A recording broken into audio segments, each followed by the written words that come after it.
What's up, tribe? How you guys doing? This is going to be your review for Love and Marriage Huntsville Season 2, Episode 6. And so we start this episode off. We have Melody and Martel. They're meeting with their team, honey, because Melody said all sorts of deals have been put on the table, and they've had to build their team so they can figure out what deals are the better, the good deals, the best deals, and the never in a million years type deals. And when they got ready to start this meeting, Martel was nowhere to be found. But you know what Melody did? She said, well, let's roll. He'll be here when he get here. Let's go. And we hear that, there's some different companies that want to do some work with Mel. One of the things that came up was there's a play coming to town. And Melody said, well, when I was younger, I used to do all kinds of plays. I used to do the church plays and the school plays, and this might be a great opportunity. And I said, listen, hey, I ain't mad at Melody for exploring whatever has come her way. I'm not mad at it. I'm not mad at her for putting a team in place to go through the real legit offers versus the bullshit offers. Like, that's what you're supposed to do. Like, the one thing I'm not mad at Melody about is that she has taken advantage of this platform. She has taken what this platform has given her, and she is rolling it into money, success, status. I ain't mad at that. I ain't even mad about that. So, as they're meeting, Martel comes in, and Martel, of course, he's automatically irritated because he was like, you were supposed to wait for me to start that meeting. Melody was like, the early bird gets the worm, and I was there. So, catch up. But they just, I'm not going to be the dead horse. So, then we find out that there's a co-ed basketball league, I guess, that's starting up. And there's a team in Huntsville, and they want the Hawks to be their representatives. Now, I'm thinking that was a great opportunity. Martel heard money. Unless they edited this and we didn't hear that part. I didn't hear the part where they had to come out their pocket with anything. And Martel was like, I don't know about all of this. I mean, Melody's doing too much. She's stretching herself too thin. You want to do this and you want to do that. And we just had the baby and we got this and we got that. And, we have way too much money going out. And if we keep putting money out, we don't have anything coming in. And that's going to be a problem. And I was like, but when did representing a basketball team become something? Like, I didn't hear they wanted y'all to invest. Now, maybe I missed that part. Maybe I missed the part where they wanted y'all to invest in the league. But I'm sure that's neither here nor there at this point, because I'm sure ain't nobody playing no basketball in Huntsville for nothing. But whatever, child. And Melody ain't here for that anyway. Melody, again, I'm not even mad at her. I think a part of his concern is very genuine. We just had a baby. She's doing too much. She jumped right back in. It's too much. But I also think there's a part of Martel that's a little jealous. We give Marcel a lot of flack about how he has expressed himself about how he feels about Latisha's working and all of that. But Martel may not be as blunt about how he expresses it. But I think Martel got a little bit of an issue with Melody doing so much too. But whatever, that's my 2 cents. So then we get down to, I think it's Credit One, I think is Maurice's company. He's down at the office talking to his sister. And they, talking about the team and how the team is growing and all these great things are going on with the team. And at this point, Maurice was actually studying for the bar. And he was like, I go to the office to study because it's too many distractions at home. And again, I told y'all before, studying for the bar ain't nothing serious. I mean, I've had friends who have gone through this. They shut the world off. Like, it is no joke when it's time. Like, it's just no joke. And for a lot of people, like, I had a friend in college who, she graduated from law school, she got the job, but her keeping that job was contingent on her passing the bar. So for some people, they can take the bar more than once. Like, oh, damn, I need to take it again. But for some people, it's do or die. Like, my job is contingent. Me keeping this job is contingent on me passing the damn bar exam.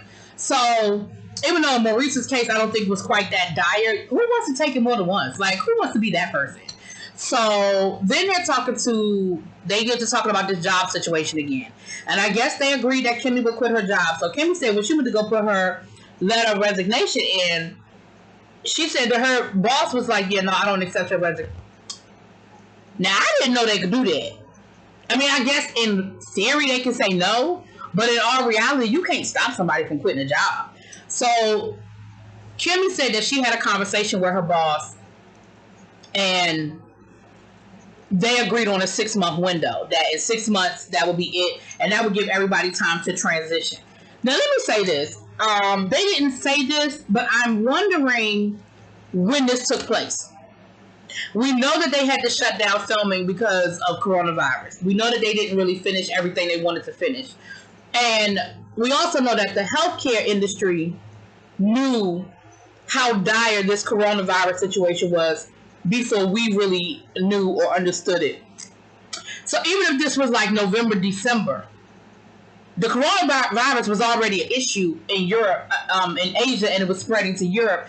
And the health experts saw it coming. So I'm wondering if the "no, I can't accept your resignation" had a lot to do with Kimmy being a great nurse, not taking nothing away from that. But I also wonder if it was like we see some shit coming and we just can't right now. But neither here nor there. Maurice is not happy with that 6-month window. He's just not happy with it. And he says, I think one part of me is like, Maurice, chill out. 6 months, leave her alone. Let her do her thing. But then another part of me, I hear what Maurice is saying, and he feels like her hesitancy is that she just is not, she's not ready to take a leap of faith, and she's not ready to let go of that regular paycheck, which I understand it. She said right now, my biggest thing right now is getting Jalen through school. She said, my goal was to make sure that when Jalen graduated, he graduated debt free. So I pay his tuition, no loans. I pay his rent. I take care of his car note, his car insurance. So it's a lot on her financially. And Maurice was like, listen, I'll take care of that. And again, I hear Kimmy was like, like this is like, I get it that yours is mine and mine is yours right now, but he's always been mine. And the finish line is right there. The finish line is right there. He is graduating in a couple of months. And then, and I think her 6-month window had as much to do with that timeline as it had to do with what her boss was saying. And so I hear where both of them are coming from. And I don't think this is a make or break situation, because I do think I wonder how this has affected Kimmy being a first responder, being somebody somebody on the front lines. I do wonder how this has affected her being a nurse. And I actually reached out to her to ask her. She didn't answer me yet, but it's okay.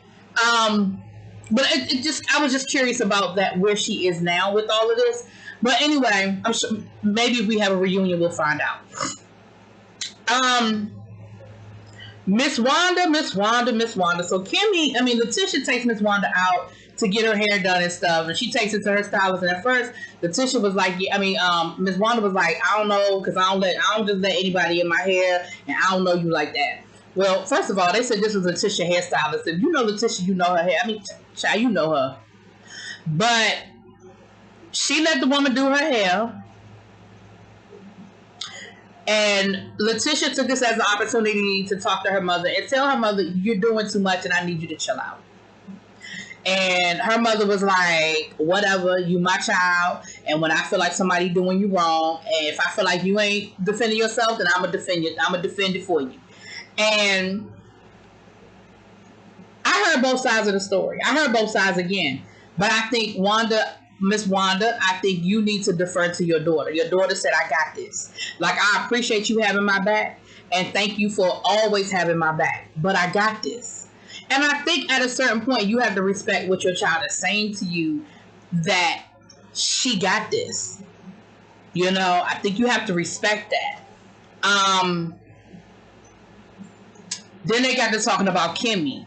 And Miss Wanda was like, it's just something about Kimmy that I don't like. It's just something about Kimmy. I don't trust her. It's just something about her that rubbed me the wrong way. I just don't trust it.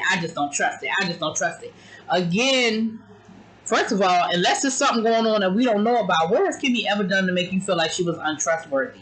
And if there is more to it, then you need to articulate that to Latisha. But I don't think there's really more to it, personally. I think you just feel like Kimmy should be doing more publicly to defend Latisha, and she's not. And then somebody in my comments last week was like, she ain't even a sky. Like, she riding for the sky, so she ain't even a sky. She not. And then we saw Miss Wanda's final hairdo. And let me tell you one thing I can appreciate. I can appreciate when a hairdresser, a stylist, knows a client. Like, the hairdo she gave Miss Wanda, that's something that she better not ever put on me. But it was appropriate for Miss Wanda. Miss Wanda liked it. You know what I'm saying? But, like, don't do that on me. I don't care if Cardi just did it in her video. Don't do that on me. I did that in high school. Don't do that on me. But it did look nice, and it was appropriate for Miss Wanda, and Miss Wanda liked it. See, that's knowing your client, right? Anyway, so then we have Martel. He took the kids out to the little ninja thing, and he had his dad come out, and his dad showed up. So he was happy that his dad showed up. And you know, Martel, sometimes why you can't just take the win? Your dad showed up. Isn't that what you wanted? But once your dad showed up, then it was, well, you know, hopefully we can keep this going. Hopefully you understand it. We got to da-da-da-da-da. And I'm like, just take the win, man. He's there. He showed up. Well, I mean, what about that work schedule? I thought you said you was going to change your work schedule. He's there. Take the win. Take the win. But that was a good moment. It was great to see him with his dad and see them spend time together. And it was so cute at the end to see the little girl was like, Grandpa, do this. And the dad did one of the little ninja things or whatever. It was cute. It was a moment, and it was cute, and I appreciate it. It was nice.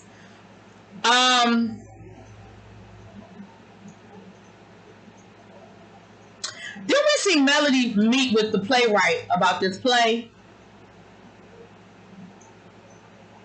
It was a very interesting meeting. The play is about a first lady who's married to a pastor of a mega church, and the pastor ends up cheating on the wife in a homosexual affair, and it becomes public, and everybody finds out about it.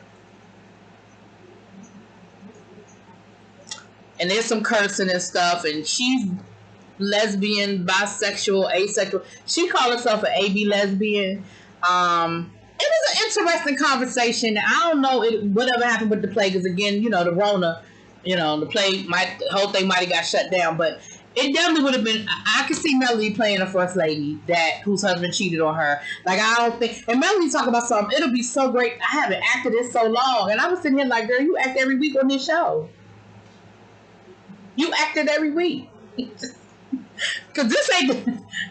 Anyway, moving on. So then they end up going out. They double date. Melody and Martel double date with LeBaric and LeBaric's wife. What's the woman name? Not Kendra. Is it Kendra? Anyway, LeBaric's wife, child. And that was like a double date from hell. Because LeBaric and the wife was arguing. Destiny, that's her name. They were arguing the whole time. But it was like that nice, nasty arguing. Well, honey, you know, it's my first pregnancy. Well, sweetie, you know, I want to be more involved. Like, it was like that passive-aggressive arguing thing. And I was just like, and Melody was like, it was getting real, you know, awkward. But I feel like Melody sort of instigated some of it a little bit. But they were, first of all, LeBaric's not happy because he wants to know the gender of the baby. And Destiny was like, well, we agreed that we wouldn't know. And he was like, we didn't agree to nothing. You agreed, I agreed with you, but I didn't say that. Then he isn't happy about the fact that their OBGYN is in Nashville. And y'all, I told y'all before, Nashville is about an hour and a half away from Huntsville. And I wonder if that's where she was living, was in Nashville. Then they argued about the fact that he acted like he didn't know the woman was moving. And she said, and Melody was like, y'all got married. What did you think? He was like, well, I thought I had more time. More time from what? But I guess they had to accelerate the moving schedule because she got pregnant. But they couldn't agree on that part of the conversation. Then he said, well, what did you want? You wanted to move or you wanted a Christmas gift? She was like, I didn't get either. I said, damn, what is going on with these two? Like, they've been married months. Like, what is it? So it was definitely an awkward conversation. And I was like, that's one of those where I'd have been like, check, please. And she said, well, we'll handle this in therapy. Then the last thing was about her taking his last name. That's bothering him that she won't take his last name. And her thing is, I'm holding on to the last name because, you know, my brother being murdered, like, that's it. Like, I'm the last one of my bloodline. Like, I know there's nobody else to carry the name, and that's very sensitive to me. So I was like, ooh, that's deep. And she was like, we'll just talk about this in therapy. I was like, but again, y'all ain't had that conversation yet. Like, anyway, Kimmy had a conversation with her son, and they were just basically talking about transitioning, the plan for the future, what it looks like, what does he want to do, looking for a job. And, you know, I know it's a thin line between coddling too much and dropping off with no safety net. And I think that's kind of where Kimmy is trying to figure out the happy medium with, he's graduating. Yes, he's going to have a degree, but there's also a cool world out there. And that doesn't mean that just because he has a degree, everything is going to be taken care of for him. He said he wants to live with them, but he said just for a year. He said, I just need a year. He said, and I'll pay some bills. And she was like, well, that would be absolutely, you would. And, you know, she said, we'll even talk about some rent. And, you know, I'm sure it's not going to be something that he can't afford. And he said, well, I thought I'd be working with Marcel. But Marcel said that, you know, I don't have enough experience for the projects he has going on. And she said, well, you know, so let me go back to that too. Destiny said something about getting Marcel to do some work for her because she's opening up a salon. And she was like, well, he's the only black contractor that I know. And Melody was like, we know more. And, you know, they were doing that whole petty, who? The what? Martel. We don't know Martel. Who's that? I don't know them. And I was like, can we grow the fuck up? You know, and I get it that y'all are beefing, but when stuff crosses over into money, you know, but it's whatever. But she said, but as a friend, I can respect it. As a friend, she kind of went to them and said, listen, I need some work done. This ain't about y'all friendship. This is about me getting the work done by the best person that can handle it. So I can appreciate that she went to them and told them that those were her plans, but whatever. So that's what her son was saying. And she said, well, I could understand that. Like, he may not have something that's in your skill set. She said, but there are other people in town that we could try to contact you with. She said, and even if you have to work with Marcel, you may have to work somewhere where you're not making any money. Like, it may have to be a free situation for a while. And so anyway, that's great. That's going to work out. Last but not least, honey, we got this birthday party now. Y'all had this the third time y'all done this. Y'all turned it into WeTV with previewing one thing, and you got us looking at everything except for the one thing you previewed. Y'all previewed this birthday party like this was going to be the majority of the episode, and it was the last 5 minutes, literally the last 5 minutes. And Melody, I gave you credit last week for inviting them to the party and putting all of the bullshit aside for the sake of the kids. But damn, every chance you got, you shaded them. Like, every chance you got, you talked shit about them being late, about whether they put their big girl panties on, about whether they could be mature and adult enough. Like, child, listen, you had that woman escorted out by security of an event. If she decided not to come, I couldn't be mad at her. Like, I'm glad she did decide to come, but I couldn't be mad at her if she had made that decision not to come. Now, the guys were talking, and Maurice said to Martel, he said, listen, was it really necessary for you to escort Latisha out of there like that? And Maurice, I'll be honest, Martel told the truth. Martel said, listen, I told her I didn't think it was necessary, but once she said she had it, he was like, I ran, because I didn't want no parts of it. He was telling the truth, because that's exactly what happened. When Melody first started talking about calling security, at least the part we saw, Martel did say, I don't think you'll have to do all of that. He did tell her she had to do all of that. And then when she actually went to go get security, because remember he was giggling and ran off, I think a part of him was like, is she really about to go get security? So he did tell the truth on that. And like Maurice said, Maurice was like, listen, if you and Siddharth go to an event and you get put out, Siddharth ain't gonna leave you hanging. He's gonna leave when you leave, because he was saying, well, Kimmy didn't have to leave just because Latisha got put out. But they're friends. Like, even though they didn't come together, and even though Latisha wasn't right for showing up at an event she wasn't invited to, that's her family and they're friends. Like, I probably would have left too, because I know she was embarrassed. Like, I probably would have walked out with her too, you know. Anyway, so Latisha has a conversation with Kimmy, and she apologizes for her mom. And Kimmy was like, listen, you ain't got to apologize for your mama. I got her. I got that. She said, listen, I know she's your mama, and you got to do what you did. That's your mama. But understand, I got Miss Wanda. We good. You don't have to apologize for her. I said, Lord, Kimmy is ready, and she is time and enough have for Miss Wanda. Miss Wanda better watch her step with Miss Kimmy, because see, Miss Kimmy not playing that. Y'all know that's my DMV homegirl. Kimmy ain't playing that. Then last but not least, we have the conversation with Melody and Latisha. Now y'all know we only got 1.2 seconds of that conversation because they're gonna carry that over into next week. But basically, Latisha was saying that her reason for coming to the event was so that they could talk and try to clear the air. And you know, she said, I just wanted to say, you know, that I supported you and I was glad to see you doing big things. And Melody was like, you couldn't text me? You could have said that in a text. And I don't disagree with Melody. You could have said that in a text. Like, if you know you and somebody are beefing, and then anyway, that's kind of where I left off. But she was just basically saying, like, you ain't have to show up. Last but not least, I said last but not least, but I forgot about this with Marcel and Martel. Now, Martel said he wasn't going to speak to Marcel, right? Remember last week when he told Melody, you can invite him if you want to, but he better not speak to me. Remember that part? Remember that last week? So this week, Martel says, I think it's disrespectful that he didn't even speak to me. I mean, I am the one paying for the party. Which one is it, Martel? Do you want him to speak to you or not? You only wanted him to speak so you can ignore him and embarrass him. Because the last time he tried to speak to you, you wouldn't even shake his hand. So you ain't really trying to speak to this man. But whatever, child. Anyway, so that's what that was. That's Love and Marriage Huntsville. I ain't even going to go too deep into the Melody Latisha thing because we're going to have to sit through the whole thing next week. So we'll get into that next week when they show it to us. Let me know what y'all think. Drop it in them comments. Peace.